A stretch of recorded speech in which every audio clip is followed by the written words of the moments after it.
So are you one of those golfers who gets 3-wood in the hand and when it's on a tee, you're super confident, you stand up there and hit top quality shots like that, straight down the middle, nice distance.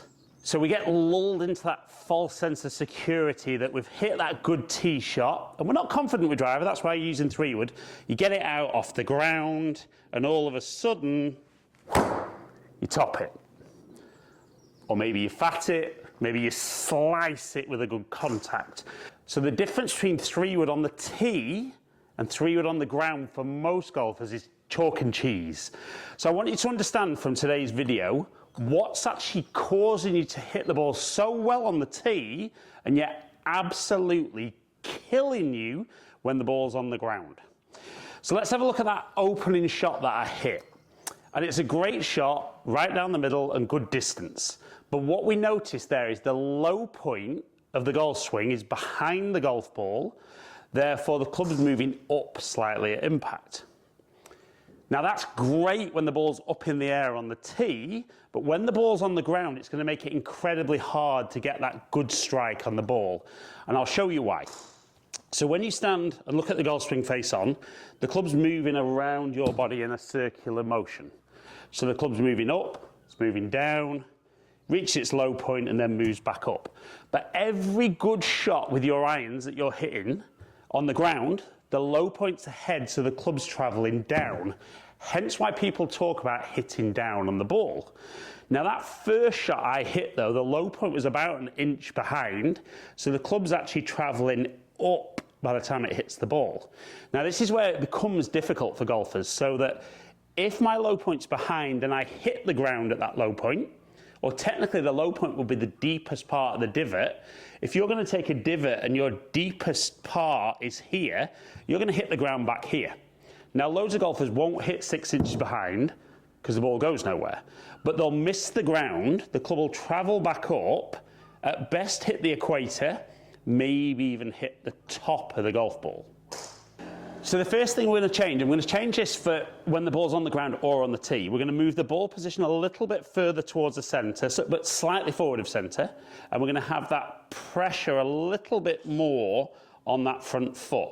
And I don't want you to feel in the backswing like you're going to let that weight shift massively. So you're going to stay a bit more centred, shift towards the target, and then as I made that swing, you could see I touched ahead of where the golf ball would have been. So you do a couple of those practice swings, and then you're going to set up to the golf ball and try and get that focus. So the strike was good. The low point's 2.4 inches ahead. The club's travelled down 3 degrees, and all of a sudden the carry's at 222 and the total at 246. Now, I think for a lot of guys, and you comment below if you don't necessarily agree with this, I think for a lot of golfers, they put 3-wood down behind the ball and there's not a lot of loft there. So the first thing the brain's thinking is, I need to kind of get the ball up in the air, I need to get underneath the golf ball and keep as much loft on as I can. But when you do that, it's so difficult to get a good strike.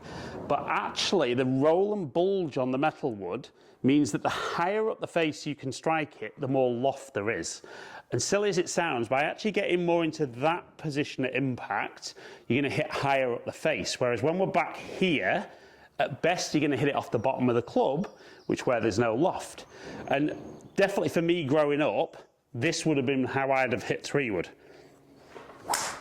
So even though I got a bit of the club on the ball, very low off the face, I got the low point ahead, but there's just never really launched the ball up in the air. And for me, even though 3-wood is in the bag growing up, I very rarely hit it off the ground because I'd hit that low horrible one, I'd thin it, I'd top it, and yet I was actually quite good with my long irons, I think because I had that concept of hitting down. Now, I wish I'd not thought hitting down, hitting up, just learn to control where that low point is. Because like I said, if you can get that ball position a little further back, have that pressure on that lead side, and then focus on just turning back and shifting towards the target, it's much easier. That one's a little bit out the toe, but low point 1.3 inches ahead. Clubs travel down 2 degrees, still 220 and 246, just down that left side. And I've spoken about this with previous videos. I think the mentality, and a lot of us have been told this, about trying to sweep it away. So just, hardly touching the ground. Now, I don't disagree with the height of the swing. We don't necessarily want to be getting loads of contact with the ground like that. But we've still got to be that when we're touching the ground, it's got to be ahead of the golf ball in order to get a good strike, present some loft. That one just drifting a little out to the right. But again, I've delivered the club how I wanted. Clearly there was an issue with the golf ball.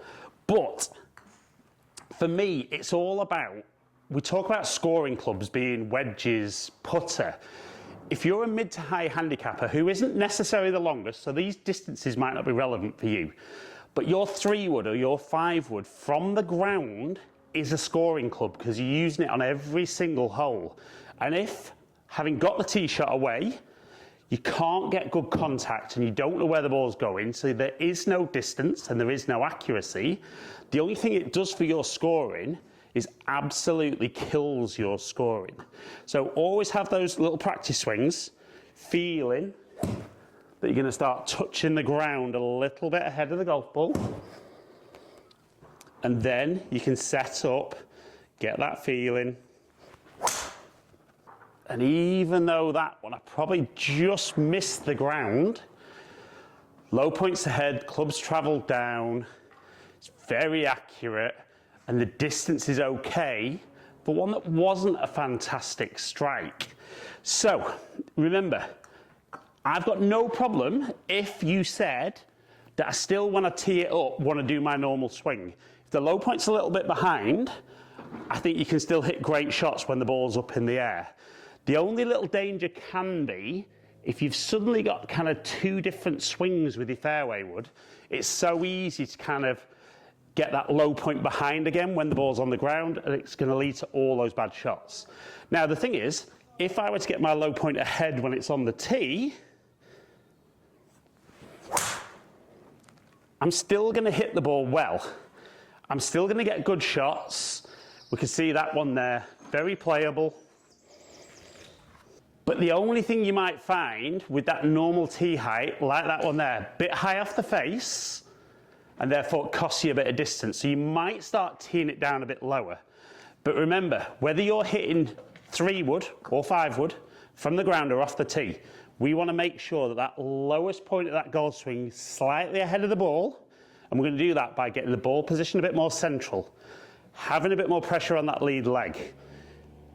Feel that you don't shift your weight in your backswing, move towards the target, put that good swing on it. And I think most golfers, it's not about being better off the tee with the fairway woods. There's a clue in the name, got to be good off the ground. And if you can get up there, put good swings on it, and start hitting 3-wood like that, for most of you watching, that will be an absolute game changer for your golf.